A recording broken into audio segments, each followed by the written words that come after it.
your English podcast. Hello, dear listeners. Welcome to our new podcast episode about a very important problem, procrastination.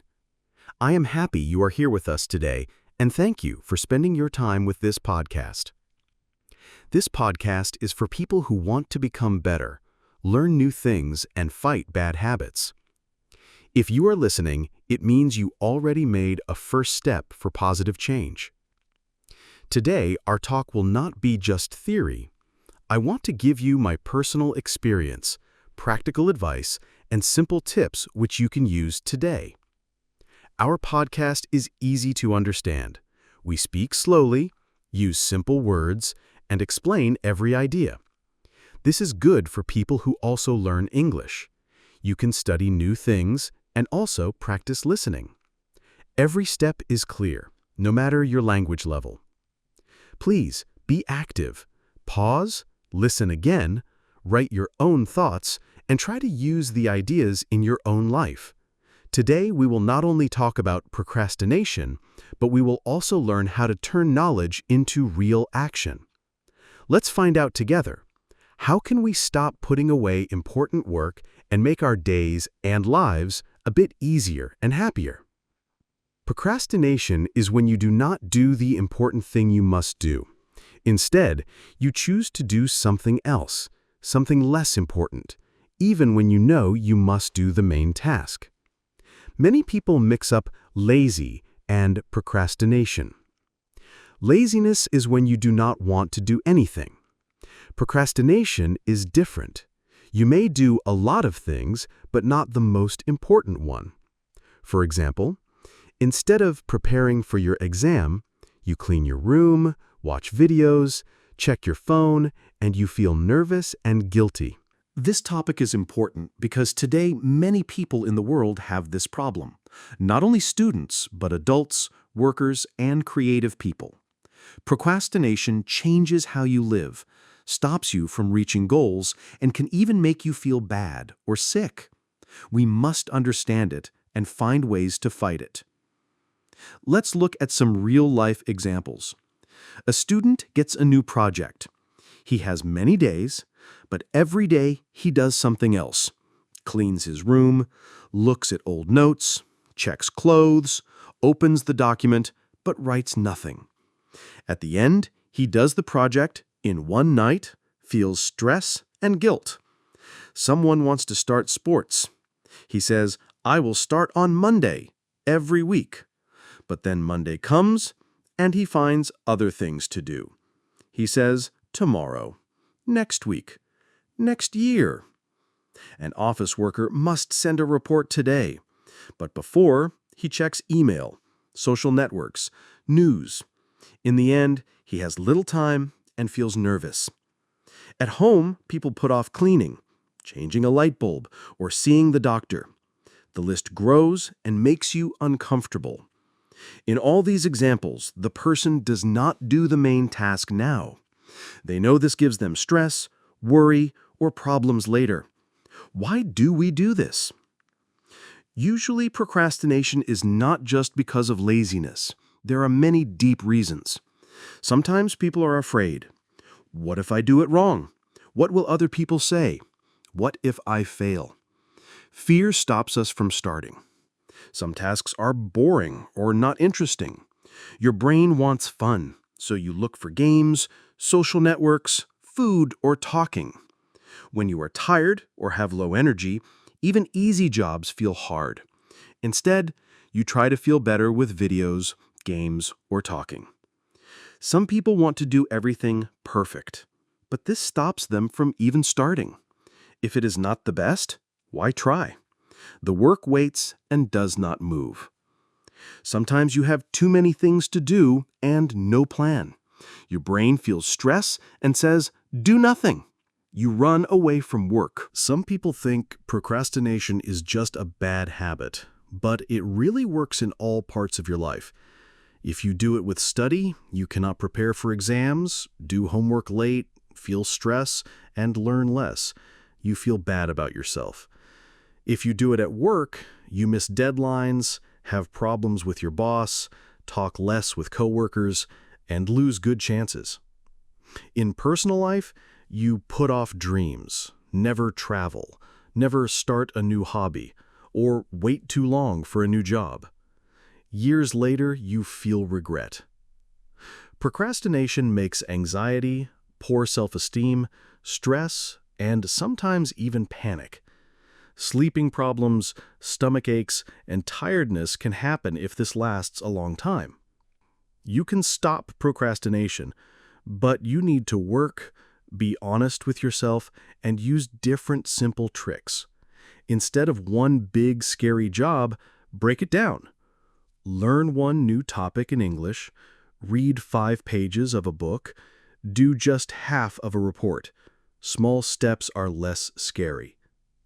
Tell yourself, I will do this only for 5 minutes. Usually 5 minutes becomes 20, and then you finish the job. But starting is the main thing.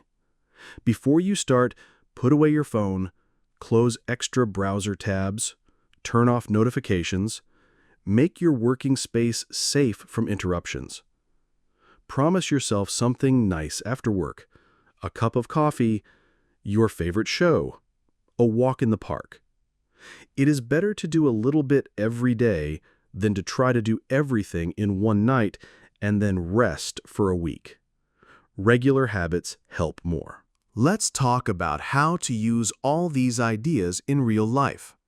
Imagine you want to learn English, but you always delay your study. Maybe you open your book, but then you check your phone, listen to music, or start talking with your friends. At the end of the day, you see that you did not learn anything new, and you feel upset. This happens to many people, not only to you. But you can change this. First, write down what you really want. Maybe your goal is to speak English better, get a new job, or travel to another country. When you see your goal on paper, it looks more real. Now, choose a small and simple step. You do not need to study the whole textbook in one day. You can start with 5 new words, or just 1 page. Only a little, but do it every day. You do not have to be perfect. It is okay to make mistakes or forget a word. The important thing is that you try. If you feel tired, you can pause and return later. Remember, 5 minutes are enough to start. Make your study place quiet and safe. Put away everything that can distract you. Your phone, computer games, social media. Maybe play soft music or sit near a window. Some people like to write a to-do list. It helps you see what you already finished. After you study, give yourself a small reward. It could be a sweet candy, a short walk, or an episode of your favorite series. Your brain will learn that after work, you get something nice. Let's look at a story. There is a student named David. David always wanted to learn English, but every day he put it off. He was afraid he would not understand the grammar, and he thought other students were better. David felt stress and told himself, "I will try tomorrow," but tomorrow was the same. One day, David wrote his goal on paper. "I want to understand English videos." He started small, 10 minutes a day, learning new words. He made mistakes, but he did not stop. He also told himself, it is okay not to be perfect. Soon, David started to enjoy his small wins. He rewarded himself with coffee after lessons. Step by step, he learned more and felt proud. When he listened to a podcast in English, he noticed he understood more words. The stress was lower and his confidence went up. You can do the same. Write down one main task for each day. Not many, just one. Begin with 5 minutes. Reward yourself, even for small work. If you say your task out loud, it helps to remember. You can say, "Today I will read 2 pages," or "Today I will study 5 new English words." Even better, practice speaking your goal in English. This way, you practice language and also set your mind to action. When you make a mistake or forget something, do not call yourself lazy or bad. Everyone has difficult days. Do not give up. Remember that all people fight with procrastination. You are not alone. Every day is a new chance to try again. If you want to feel better and get stronger, try to keep a small diary. At the end of each day, write what you did, even small things. I studied for 7 minutes. I finished my homework. I learned 3 new words. These small notes show you that you really move forward, even if change is slow. If you start to feel stress, take a deep breath, get up, and stretch or walk for 3 minutes. This can help your body and mind calm down. You can also talk to your friends or family about your plans. Sometimes just sharing your goal with someone makes it more real and easier to work toward. Sometimes big dreams make us feel afraid. Maybe you want to open your own business, travel far, or speak English well. But when you think about how much you need to do, it feels impossible. That is normal. Instead of thinking about all the steps, try to focus only on the next and smallest one. If you want to run a marathon, you do not need to run 42 kilometers today. Just put on your shoes and walk for 5 minutes. If you want to read a big book, you only need to read 1 page now. Every small step is important. If you have a bad day or skip your plan, forgive yourself. It is okay. Everyone makes mistakes, and everyone needs rest sometimes. Do not say, "I failed, so I will stop." You can always start again. Remember, no one can be perfect all the time. Just do your best. It helps to find someone who supports you. Tell your friend or family about your daily goal. You can share your experience or even study together. If you know someone will ask, "Did you study today?" you will try harder not to miss your task.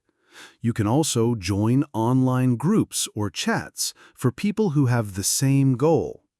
You will see that many people fight with procrastination, and you can help each other. To keep your motivation high, look back every week and count your wins.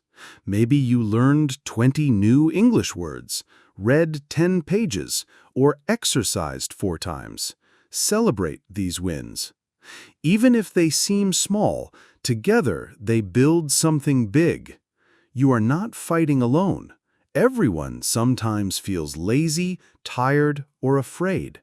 But each small action makes you stronger than yesterday. If you feel tired or not in the mood, try to change your place or activity. Take your book to the park or use colorful pens for notes. Enjoy learning, play language games, or listen to music in English. Little changes can help you feel happy and make work easier.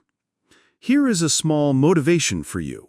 You do not need to wait for a special day to begin. You can start right now, even if it is only for 5 minutes. Your future self will thank you for every small step you do today. Remember, progress is not about doing much at once, but about not stopping. Thank you for listening and for trying. You are stronger than you think. Every minute you learn, every page you read, every new word you practice, it builds your tomorrow. So be kind to yourself. Make small steps, celebrate your wins, and do not worry about mistakes. If you like this podcast, you can tell your friends, subscribe, or listen again. I wish you lots of luck, strong motivation, and many happy days ahead. Keep learning and never give up. You can do it.